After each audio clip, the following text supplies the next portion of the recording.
Hello out there, it's Mike Perlman from Techno Buffalo with my review of the Panasonic Lumix DMC-FZ150. And if you're wondering what type of tea I'm drinking, I'm double bagging it with rose hips and mango passion fruit. Stay tuned for the full review.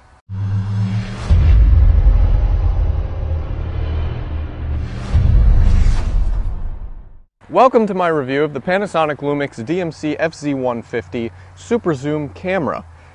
I'm just going to lay it out on the line here. This is one of the best super zoom cameras on the market. You really can't ask for more. This camera has a lot of upgrades from its little brother, the FZ47, and I feel as though it's a little superior to the Canon PowerShot SX40HS, but we'll get to that in a moment. Let's talk about this camera's design.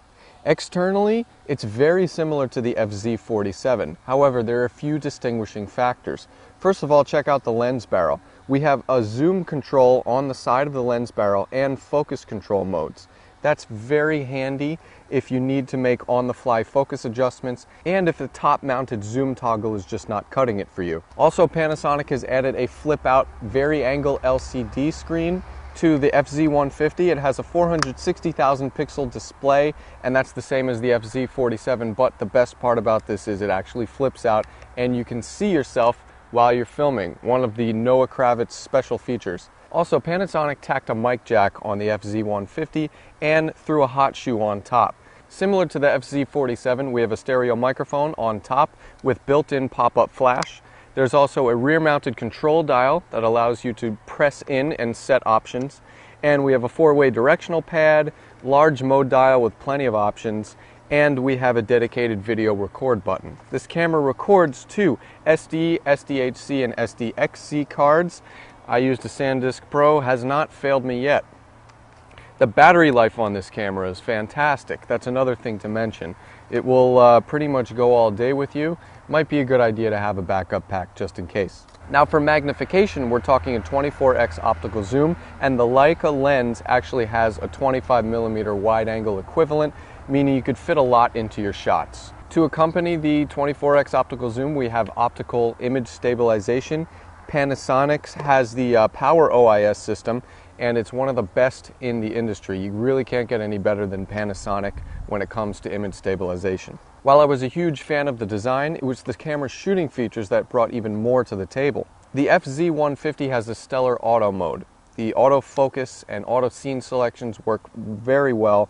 The metering, everything about auto mode on this camera is equivalent to Canon's, if not a little bit better. There are also a number of creative modes, like expressive, retro, and pinhole camera. Those are fun and they could be applied in post. This camera offers a ton of scene modes as well. You could also shoot 3D images, though at a lower resolution. High-speed video mode, and a starry sky mode that allows the shutter speed to go down to 30 seconds to shoot motion trails at night. But one of my favorite parts of the FZ150 is its configurable scene modes.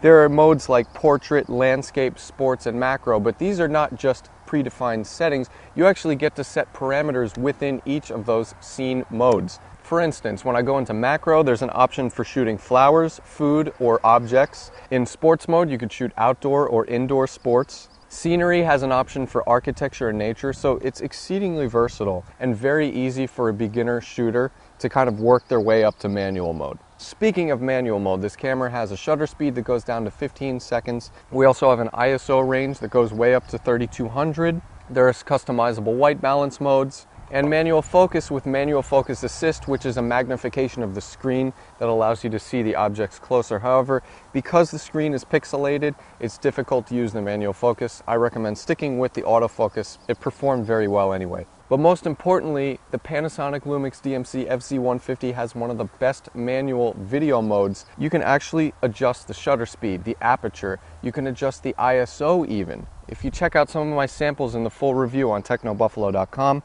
you'll see me shooting at higher ISOs, and the quality is quite impressive.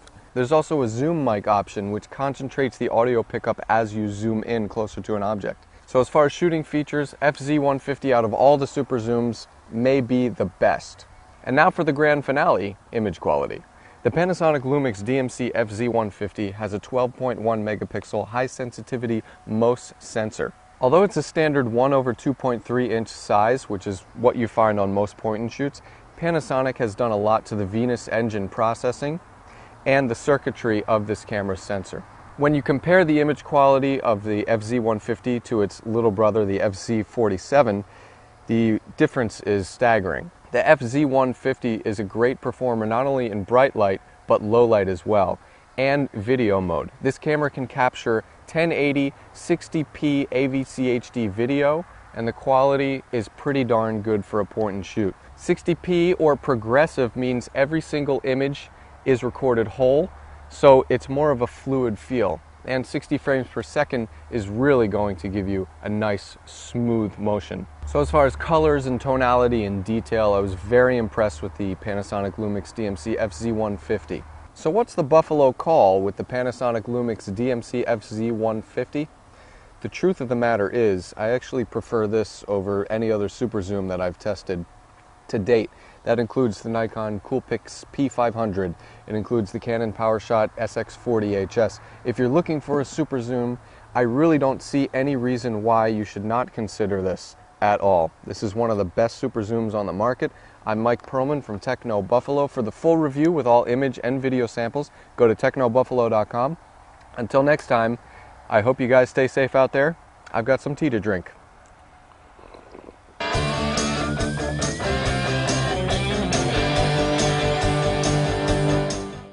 Autobots, roll!